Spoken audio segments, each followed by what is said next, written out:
are following that breaking news in Granville County. The Granville County attorney just wrapped up a news conference about the charges against Sheriff Brindle Wilkins. As we first told you last night, he is accused of not taking action after learning of a death threat against a deputy. The prosecutor says there's even a recording of the sheriff explaining how to get away with killing the deputy. CBS 17's Michael Hyland is at that press conference. And Michael, what more did you find out today?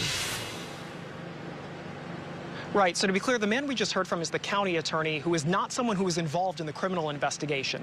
But under state law, he's one of the people who would have the authority to go to a court and seek to have the sheriff removed from office. But the county attorney here says that's something he still wants to consult with county commissioners more about. Here's what he said just a few minutes ago.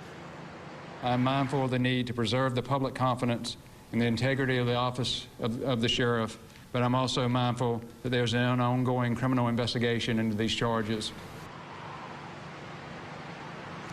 He also says he wants a chance to review the evidence in this case, including the audio recording that we have heard about. One thing we've been hearing from people in the community is their frustration about why it took 5 years for this case to move forward. So today, I talked to the prosecutor who's handling this case about why it took this long to bring charges.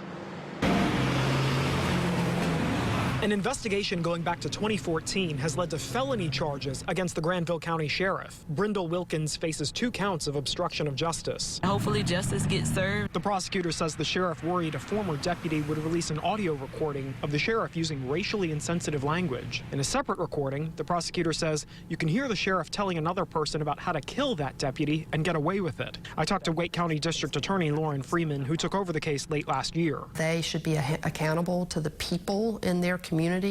I felt like listening and understanding the circumstances of the criminal investigation. This was something that the people of Granville County needed to make a decision on. In a letter, the district attorney for Granville County, Mike Waters, says he's the one who actually got a hold of the recording. He was in private practice at the time and representing the deputy. He took it to the FBI in 2014, but it's not clear what investigators did with it. Then he went to the State Bureau of Investigation at the beginning of 2017. It is my understanding that it simply had not been, reviewed or listened to. LORRIN Freeman says it wasn't until the end of last year that happened, and she got contacted right away. Should this have taken this long to get to this point? Absolutely not. In part because of the sheriff's notoriety in the community, Freeman says she'll likely push to have the case moved to Wake County if it does go to trial.